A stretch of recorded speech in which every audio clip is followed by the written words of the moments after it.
Hello everybody, welcome to another episode of BH Brewing. Today is part 3 in our attempt to make a super juicy, super fruity IPA. We've had our beer sat for now about a week dry hopping, so it's time to take the beer out, transfer it into our Cornelius keg, and we're also going to give the beer a sample and see if we've achieved what we wanted to achieve, which was getting that super juicy, fruity flavour.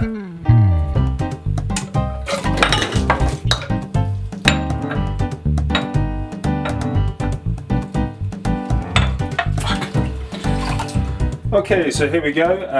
Like I say, I've had this cold crashing for a few days now, so hopefully we shouldn't get too much trouble or haze come up through here. Just move that over there, give it a quick smell. Oh, it does smell very good, really nice. So here is our keg down here. Don't know if you can see this, let me look. You can probably just about see the top of it. Again, the keg has been sanitised, of course, with everything I do. Everything is sanitised. Our tubing and our auto siphon has also been sanitised. So we are good to go. Now we've got to try and get this in. Move these bloody hot bags out of the way. There we go, should do it. So we'll give this a couple of pumps.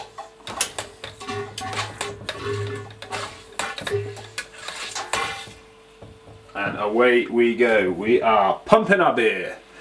So this shouldn't take too long. This auto siphon's pretty good. Usually only takes about a couple of minutes really just to transfer it over. As you can see, it's going down pretty quick already, so this should not take long at all. So one thing we were trying to avoid when doing this is there's no splashing in the keg. We don't want that oxidization if we can avoid it. So we're just filling the keg up now. It looks pretty good. There's no splashing, no nothing. The tube's right pressed up against the side, so we won't have any of that. Hopefully no oxidization on it. And we're slowly making our way down the carboy. Obviously we're trying to keep the auto siphon away from the bottom because we don't want to suck any of this trub up because, well, you don't want trub in your keg at the end of the day. So we'll just keep a close eye on that as it's going down. And I'm slowly but surely getting there. I realise this may be really close to my face, so I apologise. My big nose is probably like fucking cut in half to frame out, so apologies for that. But we are getting there. It feels like it's slowed up, and I don't know why. Don't know if it's because I'm sucking up one of the bags or what, but it doesn't seem to be going down anymore. It seems to be stuck about there. Yeah, that's not moving at all. Ah, there you go, that's why. You can see there that I sucked up half the bag, the hot bag. The only problem with these hot bags is they do sometimes get in the way. So I'm just trying to avoid that, but it can be a bit of a pain and difficult to avoid, but trying our best. Is that going down again now? Yeah, that's going down again now. So there's no problem with hot bags. Sometimes they do get stuck in the end of your auto siphon, stops it going there. It took me a while to notice, but yeah, we are going again, which is good.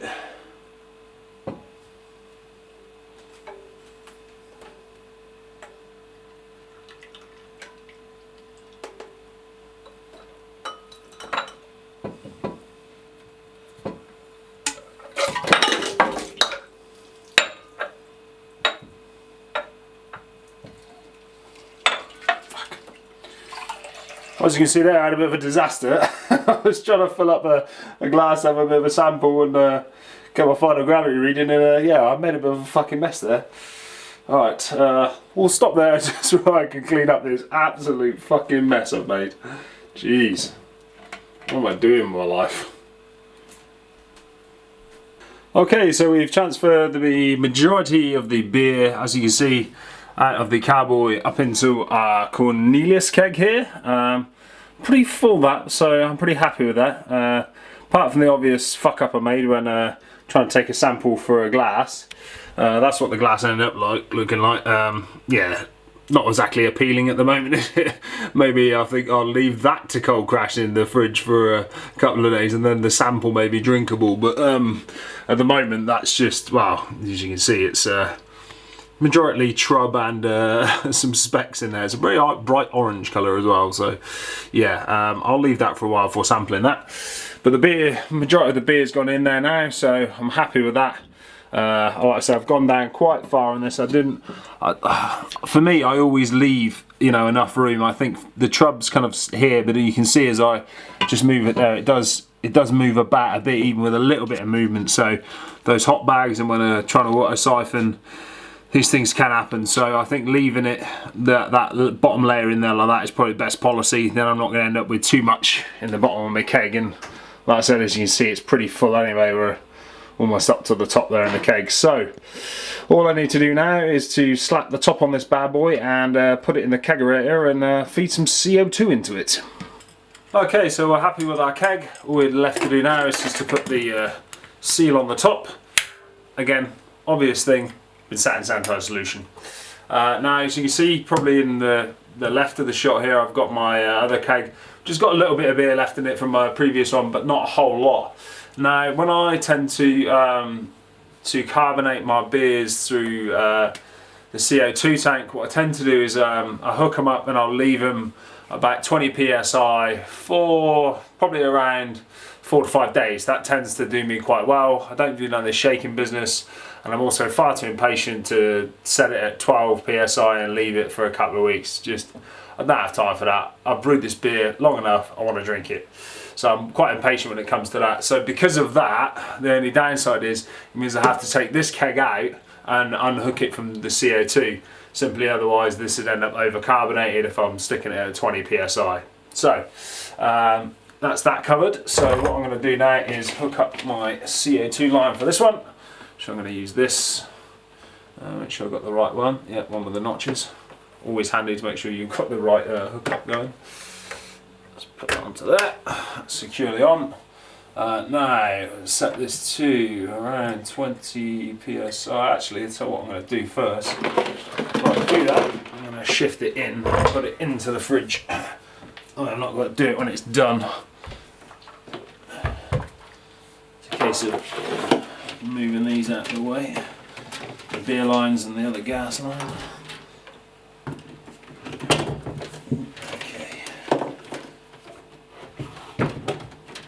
Slot that into that corner, I'm happy with that.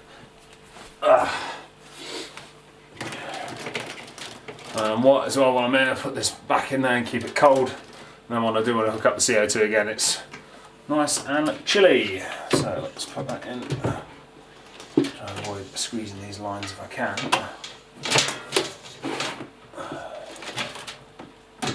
It's a tight squeeze in here, man.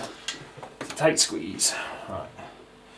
Just going to check if that shuts. It should do, but actually, wait, I'm squeezing the gas line here. I know people at home watch this going, oh, if you're more going to organise with your lines, this wouldn't happen.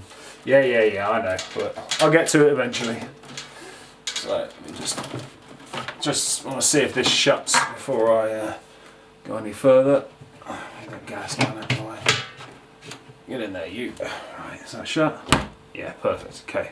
That shuts, that's the most important thing. So, where were we? So we've got this hooked up now to here, I'm happy with that.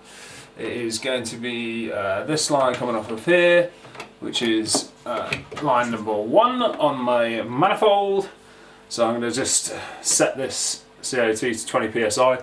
You probably can't see, so what I'm going to do is I'm going to pause it there and move the camera around just so you can see what's going on. Right, so hopefully you can see a bit better, probably better than I can when I'm doing this. So again, we have this gas line in, that's going all the way up, as you can see here, to manifold 1. You probably can't see it because that's in the way there, but that's the manifold 1 line there. So I'm just going to set this to 20 psi, and screw it, tighten it, there we go. My eyes don't deceive me, that is 20 psi almost. There we go, 20 psi. Let's tighten that nut up now so it doesn't go any further. And now we'll just open that valve up. It does make a very loud squeaking noise, which when I first started doing this scared the fuck out of me. But no, it's completely natural, nothing wrong with it. So there we go, that's our CO2 going into our keg over here to carbonate this lovely, lovely beer.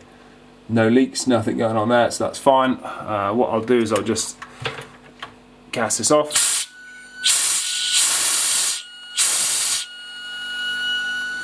I do this a couple of times really just to clear the headspace to make sure there's no oxygen left in there, because the last thing you want is to, again, oxidise your beer. Let's do that again. Right. That should do it. So we'll leave that now to carbonate for the next couple of days.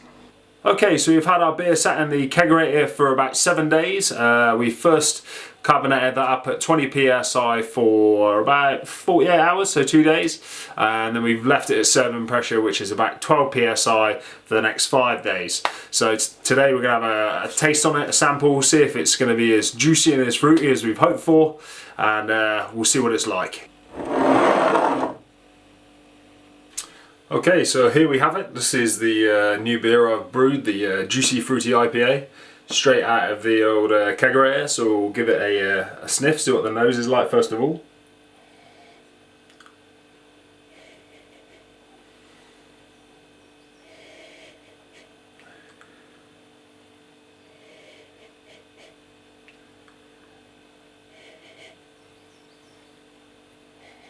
I think really what I'm detecting there is stone fruit. That's the main kind of aroma that I get. Hints of kind of peach, little citrus, but mostly stone fruit. It's got a real nice peachy aroma to it. Really, really nice. So it's not got all the tropical fruit that we were hoping for, that especially is listed on the hops, but certainly does have that stone fruit quality to it. That's what my big snout can smell anyway. Right, let's give it a test. Test? A taste.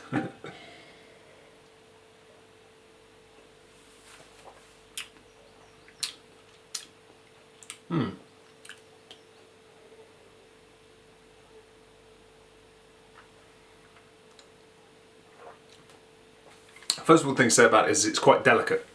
It's not really bitter, which is kind of what I wanted. I didn't want something that was so high up in the IBUs that it just knocks you for 6, because there's a lot of beers out there that do that. I wanted still a bit of the bitterness, but I wanted to kind of get that fruit flavour coming through.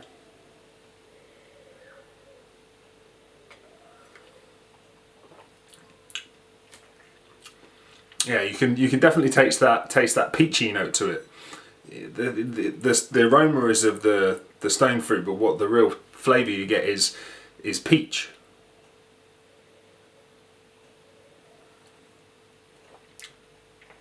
There's a little bit of grapefruit in the background.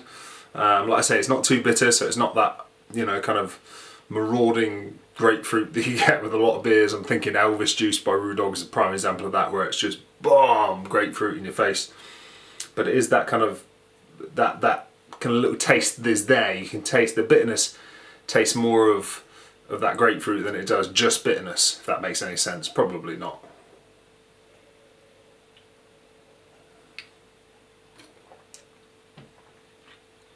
But yeah, really stone fruity, really peachy for a hop. I'm pretty happy with that. It didn't get it's not got all the kind of tropical fruit flavours we were hoping for.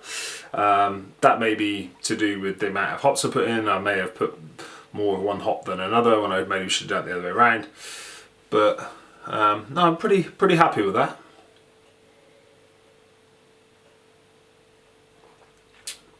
And the good thing about this beer is it's a sessionable beer.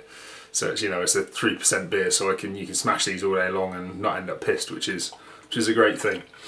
So there we have it. That is our super fruity, juicy IPA, which has turned out not so fruity and juicy, but definitely got the taste of stone fruit in there, peach, a little bit of grapefruit in the background from those 4 hops. So yeah, it's definitely something I'll be interested in making again. I think if I made this again, I'd probably change up the yeast on it though. I'd probably put in a more of an English yeast, the English bitter yeast, just to really bring out the fruity esters from the yeast, whereas this is a very clean profile yeast. So I think an English bitter yeast would probably make those fruity flavours come out more, but also that gives you the fruity flavours in the yeast itself. So where this yeast, the US-05, is a very kind of clean yeast. But anyway, that is the super fruity IPA, which is more like grapefruit and peach, but there we go. So there we have it, that's it. If you want to tune in 2 weeks time, I'm going to be going through the 10 pieces of equipment that you'll need to get started on your own homebrew journey. Join us then. Cheers.